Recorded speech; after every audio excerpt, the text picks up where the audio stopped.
Alright, in this video we look at real quickly some notation about line integrals of vector fields, the notation behind that. In general, the notation for a line integral of a vector field is you're integrating over a curve C. You have a vector field F dotted with dr.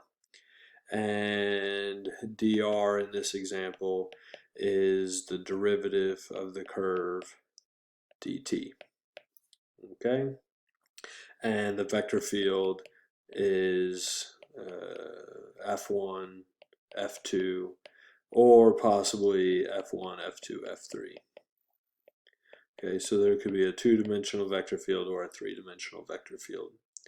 Okay, and we can see here that r prime of t, that is a vector that's given by x prime of t, y prime at t, if the curve is two-dimensional, or that could be x prime, y prime, z prime at t.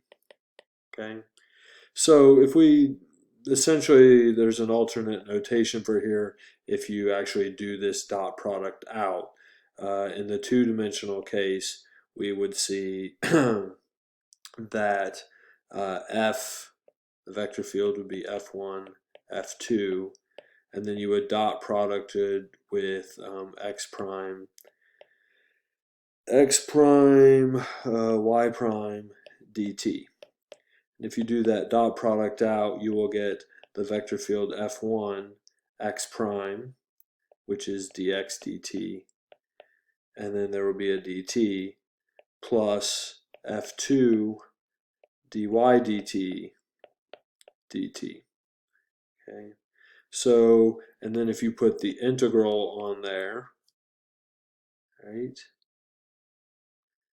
Sorry, this is a dt right here. Then you can see that the dx dt dt cancel, and you're left with the integral of f1 dx plus the integral of f2 dy. Okay, so you might see a line integral written as follows. You might see, to compute a line integral along a curve C, and you might see it written as like x dx plus x plus y dy. You might see something like this.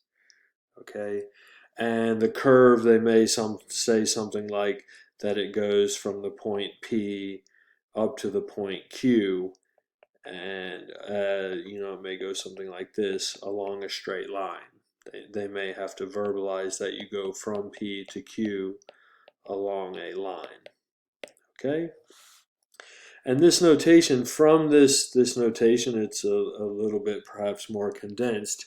You should be able to see the fact that our vector field, right? If you look at the dx and dy, what shows up in front of the dx and the dy is the first and second entries of the vector field. Okay, and then you would infer from P to Q, right, the description that they give, that would tell you what the curve C is going to be, that you could parameterize that as perhaps the line from P to Q as P plus Q times T. Okay, so this integral notation dx dy with coefficients in front of it, that is an alternate notation for a line integral of a vector field, where you can infer from the coefficients of dx and dy what that vector field is. So ends this video on notation.